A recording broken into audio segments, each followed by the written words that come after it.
एक्टोमेशन channel को subscribe करके bell icon को दबाएं ताकि हमारी लेटेस्ट वीडियोस की नोटिफिकेशन सबसे पहले आप तक पहुंच पाएं।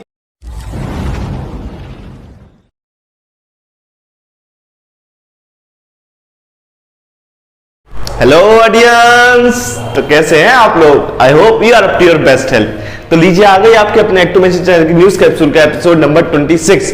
दोस्तों पिछले 24 घंटों में क्या क्या खबरें रही, क्या क्या घटनाएं घटी, सब कुछ बताऊंगा आपको। उसके लिए हमारे इस न्यूज कैप्सूल को एंड तक जरूर से देखिएगा। लेकिन दोस्तों उसके पहले एक छोटा सा रिमाइंडर, अगर पहली बार हमारे चैनल पे आए, पहली बार हमारी वीडियो देख रहे हैं तो हमारे एक्टोमेशन चैनल को सब्सक्राइब करना मत भूलिए, बेल आइकन बजा के ऑल कीजिए ताकि हमारे वीडियोस की सभी नोटिफिकेशन आप तक पहुंच सके जैसे ही हम एक नई वीडियो अपने एक्टोमेशन चैनल पर अपलोड करते हैं। दोस्तों अपनी न्यूज स्टार्ट करने से पहले आपको कुछ अपडेट्स दे दूं। दोस्तों पहले अपडेट में आपको बता दूं, ये जो बैटल ग्राउंड मोबाइल इंडिया का, जिसका बहुत लोगों को, बहुत ही सारे गेमर्स को और सभी लोगों को खेलने के लिए बहुत ही क्रेज बना हुआ है, बहुत ही उत्सुक है। अब पबजी के जाने के बाद ये गेम उसका रिप्लेसमेंट हो सकता है। तो अब एक लीकस्टर ने, बहुत ही बड़ी लीकस्टर ने लीक करते हुए बता दिया है कि इस गेम के आने की उम्मीद जून के 3rd वीक में है। दोस्तों सरकार के नए आईटी नियमों के चलते इन सोशल मीडिया को बैन करने की सारी खबरें कल से ही बहुत ही चारों तरफ फैली हुई हैं। आपको बता दें, नए आईटी नियम कुछ इस प्रकार है कि सोशल मीडिया प्लेटफॉर्म्स को एक पूरा जायजा देना था, चिट्ठा देना था इन गवर्नमेंट को कि उसने किन किन के ग्रेवियंस से उसको निपटाया पूरे मंथ में, उनकी सब डिटेल्स, उनने किस सारे वल्गर पोस्ट और जो पोस्ट नहीं होने चाहिए सोशल मीडिया पे उनको हटाया अपने सोशल मीडिया से। तो उनके लिए एक इन्हें स्पेशल टीम बैठानी थी, उन्हें पूरा स्पेशल सिस्टम उन्हें तैयार रखना था। लेकिन अब तक सोशल मीडिया किसी भी प्लेटफॉर्म ने ऐसा नहीं किया। तो इसके चलते सरकार ने ये कह दिया है कि वो उसको 48 आवर्स के अंदर बैन कर सकती है। और अब तो 24 आवर्स ही बचे हुए हैं, क्योंकि कल न्यूज आई थी तो 48 आवर्स थे, अब तो 24 आवर्स ही बचे हुए हैं। तो इस आईटी नियम के तहत अगर ऐसा नहीं करते हैं तो इंडिया गवर्नमेंट उनको बैन कर देगी। तो दोस्तों इसमें जो है गूगल ने तो कह दिया है कि हम पूरी तरह से सरकार के साथ हैं, हम इन नियमों को पूरी तरह से पालन करेंगे। और वहीं फेसबुक ने भी ये कह दिया है कि हम अनुपालन करेंगे पूरी तरह से इन आईटी नियमों का। दोस्तों अगली अपडेट हमारी आ रही है व्हाट्सएप की तरफ से। आपको बता दें, ये जो आईटी नियमों का पूरा सरकार ने जायजा दिया है, तो इसके चलते व्हाट्सएप ने अब दिल्ली हाईकोर्ट में सरकार के खिलाफ केस दर्ज कर दिया है कि अगर उसका कहना है कि अगर वो ऐसा करेंगे तो ये तो उनके खिलाफ होगा, उनकी यूजर एन्क्रिप्शन पॉलिसी के खिलाफ होगा, क्योंकि वो तो असल में किसी का भी डेटा का स्रोत ले ही नहीं सकती। कहां से मैसेज आ रहे हैं, कहां से पोस्ट वगैरह जा रहे हैं, उनके मैसेज तो पूरे एंड टू एंड एन्क्रिप्टेड होते हैं। तो ये तो सही बात नहीं हुई कि उसके एन्क्रिप्शन को वो खोल सकता नहीं है। तो बताइए कैसे उसके सोर्स का पता चलेगा कि ये जो वल्गर पोस्ट आ रहे हैं उनकी ये कहां से आ रहे हैं। और सरकार ने इसका जायजा मांगा है। तो इसका जवाब देते हुए MeitY, ministry of electronics and information technology ने अपना बयान जारी करते हुए ये बताया है कि वो किसी विशेष व्यक्ति का अधिकार छीनने की बात नहीं कर रही है। उसे सरकार को अपने यूजर्स की, जो व्हाट्सएप के यूजर्स हैं, उनकी प्राइवेसी का पूरा ख्याल है, उनके अधिकारों का पूरा अधिकार उनको यूजर्स को दे रही है। लेकिन व्हाट्सएप ने ये कहा है कि व्हाट्सएप पे जो स्पेसिफिक जो कुछ कंटेंट शेयर करेंगे जो अच्छा नहीं होगा, जो हेट वगैरह फैलाएगा, वो सिर्फ उन्हीं के डेटा की बात कर रहे हैं। लेकिन ऐसा पॉसिबल नहीं है मेरी मानिए तो दोस्तों, क्योंकि व्हाट्सएप के मैसेज जो होते हैं वो सभी एंड टू एंड एन्क्रिप्टेड होते हैं। तो व्हाट्सएप ऐसा नहीं कर सकता कि उनके एन्क्रिप्शन को तोड़कर एक सोर्स को पता लगा ले जहां से वो वल्गर मैसेज आ रहे हैं। और दोस्तों अगले अपडेट में आपको बता दूं कि यूजर्स पॉलिसी जो व्हाट्सएप ने बात करी है कि उसकी नई प्राइवेसी पॉलिसी का अपडेट भेजना शुरू करेगा। तो अब आपको बता दूं कि व्हाट्सएप 10 निजी भाषाओं में अपनी व्हाट्सएप की प्राइवेसी पॉलिसी का पॉपअप लोगों को देगा।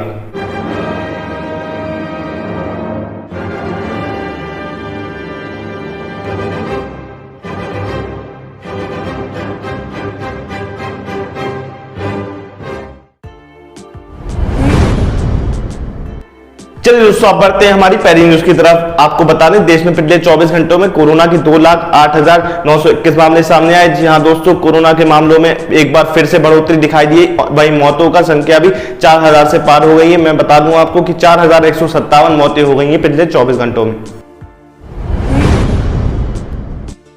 दोस्तों अपनी अगली खबर में बढ़ते हुए आपको बता दूं कि हिमाचल प्रदेश ने भी 31 मई तक बढ़ा दिया है अपने राज्य में कोरोना कर्फ्यू। दोस्तों आपको बता दूं, कोविड-19 के बढ़ते संक्रमण को देखकर मौजूदा जो जेईई एडवांस की परीक्षा है वो 3 जुलाई को जो होनी थी वो टाल दी गई है आगे वाले आदेशों तक।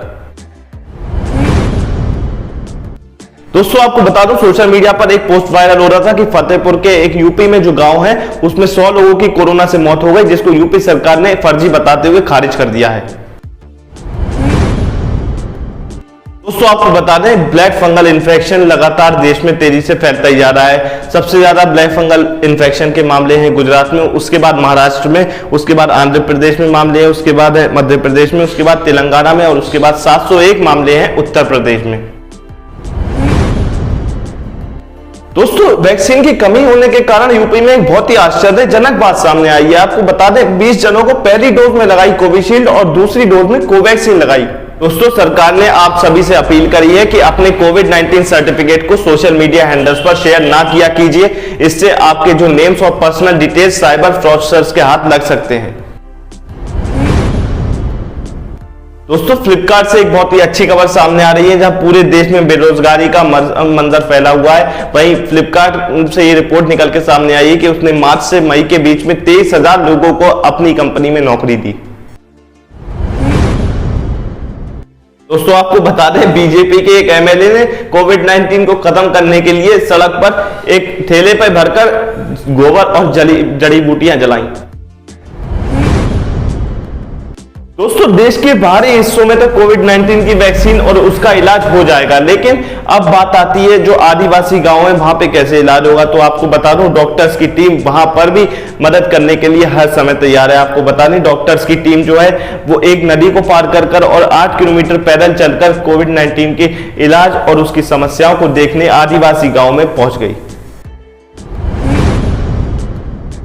दोस्तों आपको बता दें, बेड्स की अपने अस्पताल में बेड्स की गलत जानकारी देने पर लखनऊ के बड़े अस्पताल मेदांता, अपोलो व सहारा अस्पताल को नोटिस भेजा जा चुका है। सलमान खान ने अपनी हाल ही में आई हुई फिल्म राधे की समीक्षा को लेकर कमाल खान पर कर दिया है मानहानि का केस। दोस्तों आपको बता दें, हवाओं की 140 किलोमीटर प्रति घंटे की रफ्तार से ओडिशा के तट पर टकराया चक्रवात यास। आपको बता दें, आज पूर्ण चंद्रमा का दिन था, इससे आंधी की रफ्तार बहुत तेज हो गई थी। तो मौसम विभाग का कहना है कि इससे सर्वाधिक नुकसान होगा चक्रवात यास के द्वारा।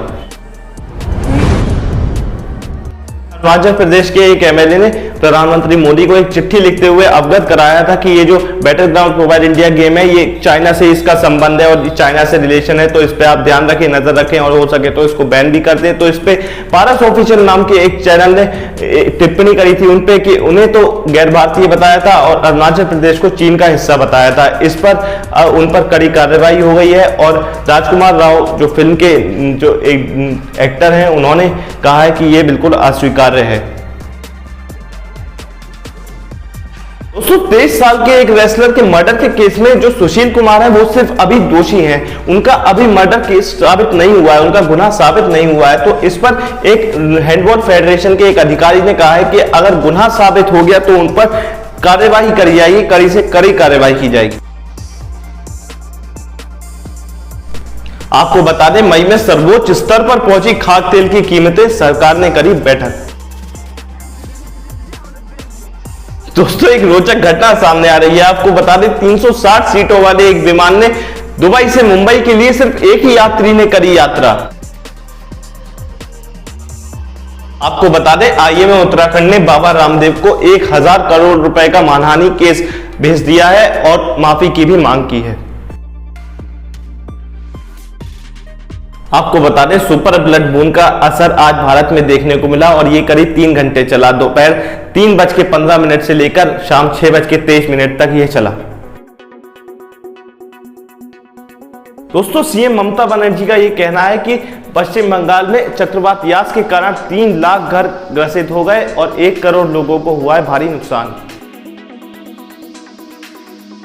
चलिए दोस्तों अब बढ़ते हैं हमारी आखिरी खबर की तरफ। आपको बता दूं, एसबीआई का यह कहना है कि भारत में 2020-21 वाले साल में संभवतः 7.3% की जीडीपी में गिरावट आई है। चलिए दोस्तों, आज की हमारी सारी खबरें होती हैं खत्म। हमारा कैप्सूल कैसा लग रहा है नीचे कमेंट्स में जरूर बताइए और ये न्यूज दोस्तों अच्छी लग रही है ना, yes smash that like button अपने सभी दोस्तों के साथ शेयर कीजिए, क्योंकि शेयरिंग करना आपके हाथ में, रिमाइंड करना मेरे हाथ में। और दोस्तों अगर आप हमारे चैनल पर आए तो हमारे यूट्यूब चैनल को सब्सक्राइब कीजिए, ऑल का ऑप्शन सेलेक्ट कीजिए, बेल का आइकन प्रेस करके। और दोस्तों इस वीडियो में बस इतना ही, मैं मिलूंगा आपसे एक्टिवेशन की अगली वीडियो में। तब तक के लिए stay home and stay safe.